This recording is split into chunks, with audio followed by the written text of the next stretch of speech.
بالله من الشيطان الرجيم بسم الله الرحمن الرحيم إن الله وملائكته يصلون على النبي يا أيها الذين آمنوا صلوا عليه وسلموا تسليما اللهم صل على سيدنا مولانا محمد وآله وسلم صلوا عليه الصلاة والسلام عليك سيدي يا رسول الله صلی اللہ تعالی علیہ وسلم.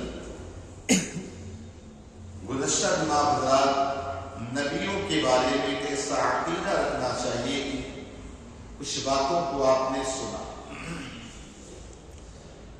آج بھی انشاءاللہ اسی کے حوالے سے باتیں سنیں. وحی نبوت انبیاء کے لیے خاص ہے، جو اسے کسی غیر نبی کے لیے مانے کافی. نبی کو خواب میں جو چیز بتائی جائے وہ بھی وہی ہے، اس کے جھوٹے ہونے کا احتمال نہیں.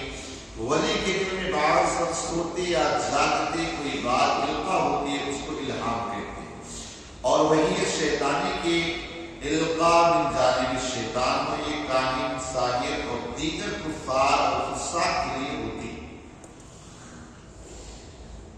وہی یعنی اللہ کی طرف سے پیغام آنا یہ نبیوں کا خاصہ ہے. نبی کے علاوہ کسی اور کو وحی نہیں آتی، صرف اور صرف نبی کو وحی آتی. وحی یعنی اللہ کا پیغام. اب وحی آنے کے دو طریقے، یا تو اللہ تبارک و تعالیٰ کسی فرشتے کو بھیج کر اپنا پیغام بھیجتا ہے، یا کبھی اللہ تعالیٰ ڈائریکٹ نبی کے دل میں بات ڈال دیتا ہے. اور تیسری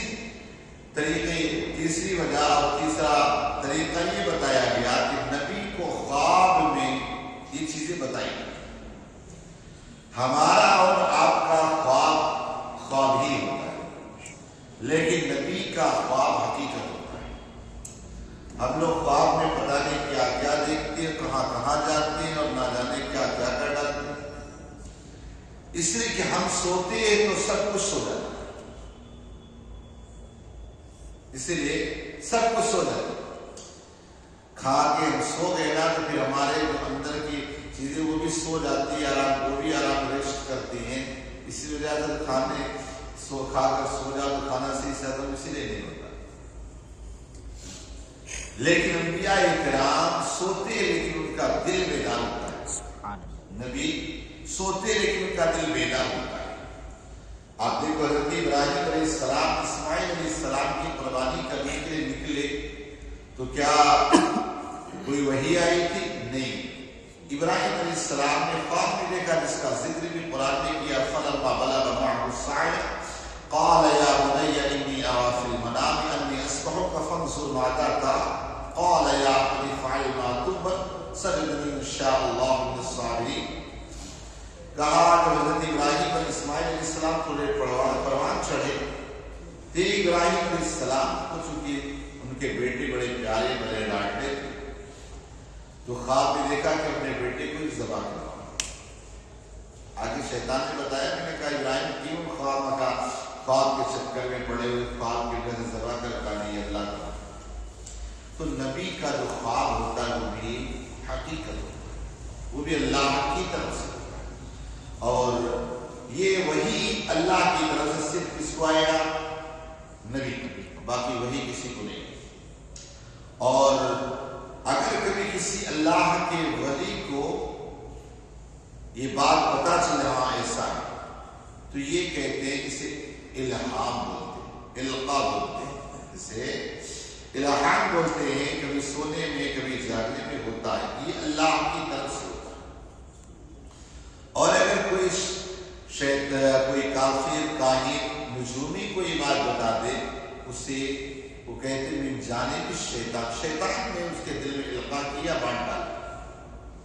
لہذا وہی صرف نبی کے لیے ہے خاص، باقی کسی پر وحی نازل نہیں ہو سکتی. اس لیے کہ وحی کا تعلق جو ہے نا اللہ العزت کی بارگاہ بندہ کتنا مقبول ہے اس سے. یعنی نمازوں سے تعلق نہیں کہ بندہ نماز پڑھنے لگ جائے تو اللہ کی وحی آئی. جیسے کہ ایک شخص تھا عابد، وہ ہر نماز کے بعد جا کے بارش پر آسمانوں کی طرف دیکھتا ہے۔ کسی نے پوچھا بھائی تو ہر نماز کے بعد آسمانوں کی طرف دیکھتا ہے؟ کہا کیوں؟ کہا نبی بھی نماز پڑھتے تھے، نبی بھی 5 ٹائم کی نماز پڑھتے، نماز میں بھی پڑھتا ہوں، وہی ان پر آتی تھی، تو میں سوچتا ہوں وہی ان پر ہزاروں بار آئی، جبریل علیہ السلام ہمیشہ آتے رہے، کم سے کم پورا قرآن تو نہیں، کم از کم میرے اوپر ایک آیت تو نازل ہو جائے، یہ دیکھتا رہتا ہوں کب آئے گا۔ تو یہ منہ اور مسور کی دال وہی اللہ کی طرف صرف نبی کو آتی، کسی اور پر وہی نہیں۔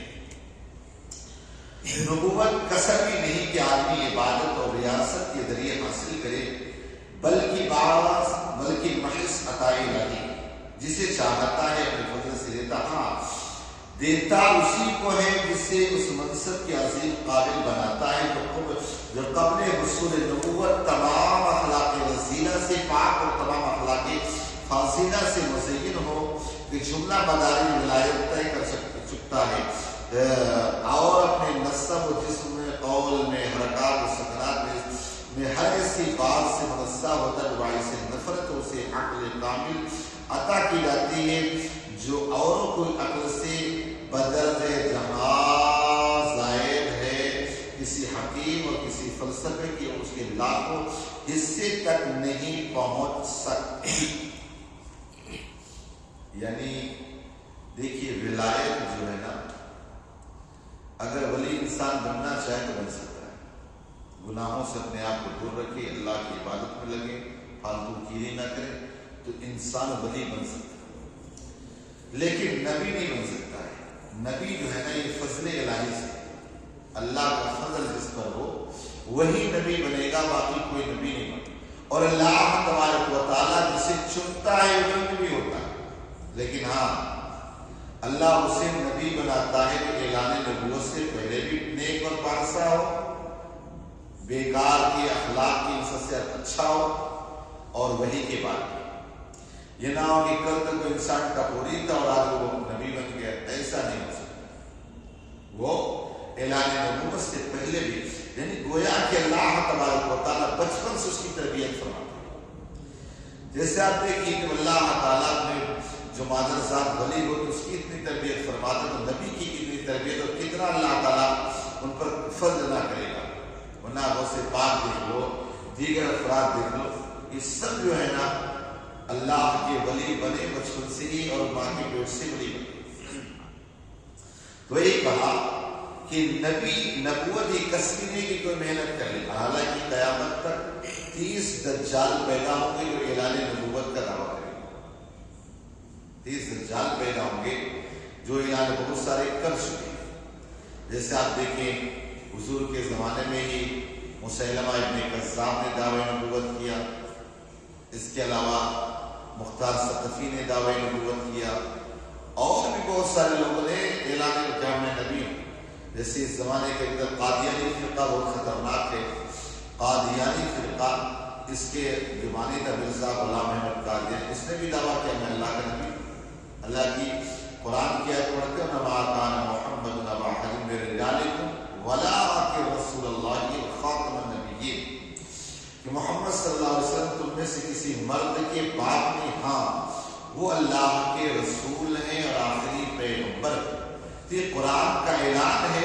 اب اگر کوئی کہے نبی کے بعد، حضور کے بعد کوئی نبی پیدا ہوگا تو ظاہر سی بات کافر ہو جائے گا۔ آخری نبی کون ہے؟ حضور کے بعد کوئی نبی پیدا